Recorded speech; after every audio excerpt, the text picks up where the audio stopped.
Welcome to my YouTube channel. So आज मी आलेलो आहे खोपोलीमध्ये. इथं काहीतरी त्रास आहे, त्याच्याबद्दल आपण जाणून घेऊया काय त्रास होता आणि त्याचं काय सोल्युशन आहे. बोला साहेब. आज या ठिकाणी आम्ही सगळे भानत बोलवण्याचे ग्रामस्थ लोक एकत्र झालो आहोत. या ठिकाणी आपण पाहिलं तर दत्तशाळा आहे, शिशु मंदिर आहे आणि पॉलिटेक्निक आहे, केमसी कॉलेज आहे. या सर्व विद्यार्थ्यांच्या पालकांमुळं जो आमच्या ग्रामस्थांना जो त्रास होतोय, लक्षात घ्या.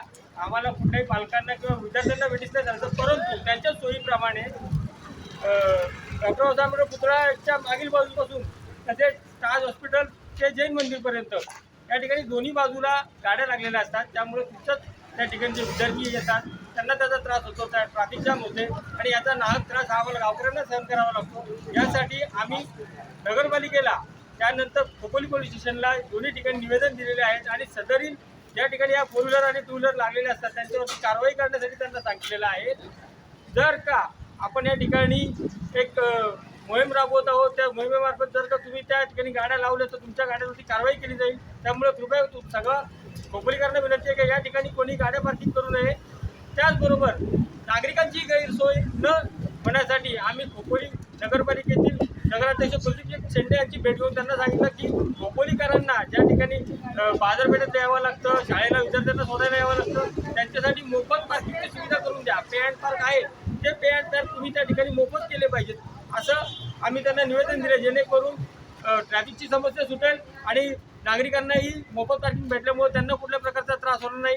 नागरिकांनी एक गोष्ट लक्षात घेतली पाहिजे का आपण जर का त्या ठिकाणी पार्किंग करून गाड्या एक 500 मीटर चालत येऊन विद्यार्थ्यांना जर का सोडवलं ते खूप चांगलं राहील. कारण काय होतंय, एक विद्यार्थी असतो आणि त्या एक विद्यार्थ्यांना सोडवण्यासाठी 4 व्हीलर घेऊन येतात, 4 व्हीलरनीच त्यांना घेऊन जाण्यासाठी त्या ठिकाणी रिसीव्ह करण्यासाठी येतात. तर तशा गोष्टी करू नये आणि येताना जाताना त्यांनी गाडी त्यांची थोडी लांब लावून ट्रॅफिकची समस्या होणार नाही असं लक्षात घेऊन मग त्यांना चालक सोडवण्यासाठी या ठिकाणी आलं पाहिजे, असं आमचं गावकऱ्यांचं मत आहे. अन्यथा जर का तुम्ही हे जर आम्ही नियम जे गावकऱ्यांनी या ठिकाणी लावलेले आहेत त्याचं पालन नाही केलं तर आम्ही आमच्या पद्धतीने त्या ठिकाणी कारवाई करू, असं मी सर्व खोपोलीकरांच्या लोकांना या ठिकाणी नम्र विनंती करतो. धन्यवाद. तर आपण बघत आहात पाठीमागे हे जे शाळा आणि कॉलेज आहे, इथं मुलं विद्यार्थी सुटतात, त्याच्यानंतर इथं लोक गाड्या पार्किंग करतात आणि सुसाट गाड्या पळवतात, जेणेकरून ॲक्सिडेंट होण्याची फार संभावना आहे. तर त्यामुळे खोपोलीकरांना मी सुद्धा हात जोडून विनंती करतो की काही करायचं असेल आयुष्यात तर चांगलं करा. वाईट करण्यासाठी दुनिया आहे. लहान पोरं तुमचे पण आहेत, आमचे पण आहेत, सगळ्यांचे आहेत. तर सगळ्यांच्या सुरक्षेसाठी इथं वाहन पार्किंग करू नका आणि गाडी चालवताना 10 ते 15च्या स्पीडनी चालवा. ना तुम्हाला त्रास व्हायला पाहिजे ना कुणाला दुसऱ्याला त्रास व्हायला पाहिजे.